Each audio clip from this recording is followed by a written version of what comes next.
rupiah makin tertekan. Pak, dia sekarang 18. Rupiah kita baru aja tembus 8. Bodoh lah berapa ribu ya. Yang bilang rupiah melemah nih. Nah, kalian pernah nggak sih ngerasain hal seperti video sebelumnya? Saat kalian sedang men-scroll TikTok, X, atau media sosial lainnya, kalian tanpa sadar menghabiskan waktu berjam-jam untuk membaca dan mengkonsumsi berbagai kabar buruk yang membuat kalian merasakan perasaan negatif seperti cemas, marah, takut, atau hal negatif lainnya. Misalnya kayak video sebelumnya, setelah melihat pemberitaan mengenai kurs Indonesia yang semakin menurun, ia terus mencari perkembangan terbaru, membaca komentar-komentar netizen di postingan yang ia konsumsi, serta menonton video terkait, lalu berpindah ke berita negatif lainnya, bahkan berpindah platform untuk mencari hal mengenai hal tersebut. Akhirnya, bukannya mendapat informasi yang menenangkan, ia justru merasa semakin khawatir dan lelah secara mental. Nah, fenomena ini dikenal dengan istilah doom scrolling.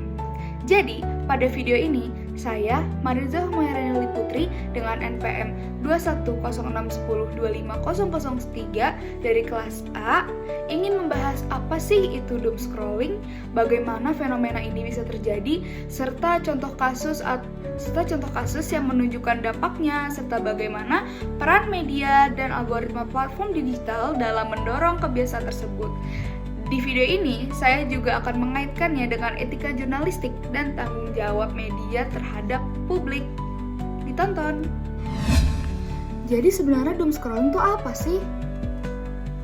Nah, jadi doom scrolling adalah sebuah kebiasaan mengonsumsi informasi atau berita negatif secara terus-menerus melalui media digital.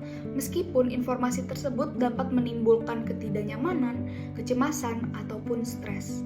Istilah ini mulai populer sejak zaman pandemi COVID-19 ketika banyak orang terus memantau berita mengenai jumlah korban, kebijakan pemerintah, bahkan perkembangan pandemi. Namun saat ini, doom scrolling juga muncul ketika media sosial dipenuhi dengan berita negatif atau berita konflik seperti konflik internasional, bencana alam, kecelakaan, kasus kriminal, hingga isu-isu viral yang dapat memancing emosi publik. Sebagai contoh, ketika muncul kasus kurs Indonesia yang kian anjlok, pengguna media sosial seringkali tidak berhenti pada satu berita saja. Mereka akan terus menggulir layar untuk mencari informasi terbaru, melihat opini publik, hingga membaca spekulasi yang belum tentu benar. Proses ini dapat berlangsung berjam-jam tanpa disadari. Selain itu, dampak dari doom scrolling sendiri sudah diteliti secara ilmiah. Menurut penelitian Brian McLaughlin dari tim Texas Tech University yang dipublikasikan dalam jurnal Health Communication, dilaporkan oleh The Guardian pada tahun 2022, individu yang memiliki kebiasaan mengonsumsi berita negatif secara berlebihan cenderung mengalami tingkat stres dan gangguan kesehatan mental yang lebih tinggi dibanding kelompok lainnya. Dalam penelitian tersebut dijelaskan bahwa sebagian orang terjebak dalam sebuah siklus. Mereka terus mencari berita terbaru untuk menguras rasa cemas, tetapi justru malah semakin cemas karena terus terpapar informasi negatif.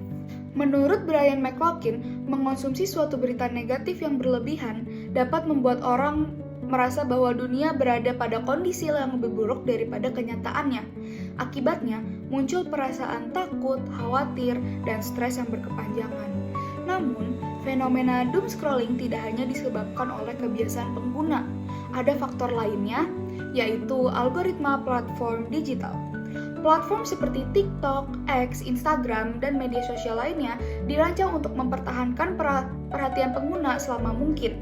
Algoritma akan mempelajari jenis konten yang sering kita lihat, kita sukai, kita bagikan, atau kita komentari. Ketika kita berinteraksi dengan berita tersebut atau informasi tersebut, algoritma akan terus merekomendasikan lebih banyak konten yang telah kita interaksi. Akibatnya, pengguna dapat terjebak pada lingkaran informasi yang sama secara terus-menerus. Semakin sering seseorang melihat berita negatif, semakin banyak berita negatif yang muncul di berandanya juga. Fenomena tersebut dapat dianalisis menggunakan teori agenda setting yang dikemukakan oleh Maxwell Malcolm dan Donald Shaw. Menurut teori ini, media memiliki kemampuan untuk memengaruhi isu apa yang dianggap penting oleh masyarakat. Media mungkin tidak selalu menentukan apa yang harus dipikirkan oleh publik, tetapi media dapat menentukan apa yang harus menjadi perhatian publik. Ketika media dan platform digital terus menampilkan berita yang bersifat negatif, sensasional, atau bahkan memancing emosi masyarakat dapat merasa bahwa isu tersebut adalah hal yang dominan untuk menjadi perhatian mereka. Akibatnya, perhatian publik menjadi terpusat pada informasi negatif yang terus berulang-ulang. Selain itu, fenomena doom scrolling juga berkaitan dengan konsep attention economy atau ekonomi perhatian. Dalam era digital, perhatian pengguna menjadi aset yang sangat bernilai. Semakin lama seseorang berada di platform digital, semakin besar juga keuntungan yang diperoleh melalui iklan dan interaksi pengguna.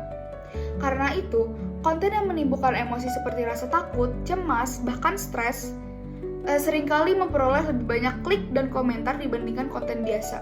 Hal ini membuat berita negatif memiliki peluang lebih besar untuk terus muncul di lini masa pengguna. Kalau dilihat dari sudut pandang etika jurnalistik, fenomena doom scrolling ini menimbulkan pertanyaan mengenai tanggung jawab media terhadap publik. Memang, media ini memiliki kewajiban untuk menyampaikan informasi yang penting dan relevan. Namun, media juga memiliki tanggung jawab untuk menyajikan informasi dengan proporsional dan tidak mengeksploitasi ketakutan masyarakat demi mendapatkan jumlah klik atau tayangan yang lebih tinggi.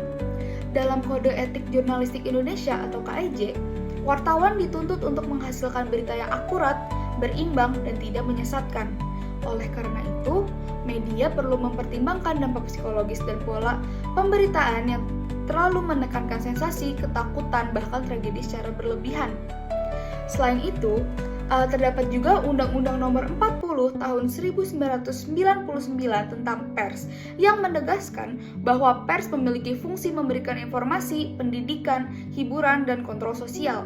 Artinya, media tidak hanya bertanggung jawab untuk menarik perhatian audiens, tetapi juga harus memperhatikan kepentingan publik secara lebih luas lagi. Jadi, berdasarkan pembahasan tersebut, doom scrolling merupakan suatu fenomena yang muncul akibat interaksi antara kebiasaan pengguna, praktik media digital, serta algoritma platform.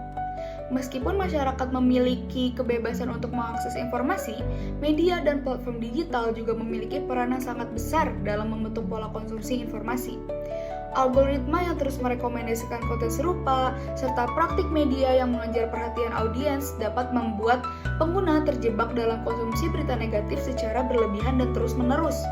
Menurut saya, solusi terhadap fenomena doom scrolling ini tidak hanya bergantung pada pengguna yang berkewajiban untuk membatasi waktu pengguna media sosial, tetapi juga membutuhkan tanggung jawab dari media dan platform digitalnya itu sendiri untuk menciptakan lingkungan informasi yang lebih sehat dan aman untuk dikonsumsi. Pada akhirnya, informasi memang penting, tetapi mengonsumsi informasi tanpa batas juga dapat membawa dampak negatif juga terhadap diri sendiri. Oleh karena itu, keseimbangan antara kebutuhan untuk mengetahui dan kemampuan untuk menjaga kesehatan mental menjadi hal yang sangat penting di era digital saat ini.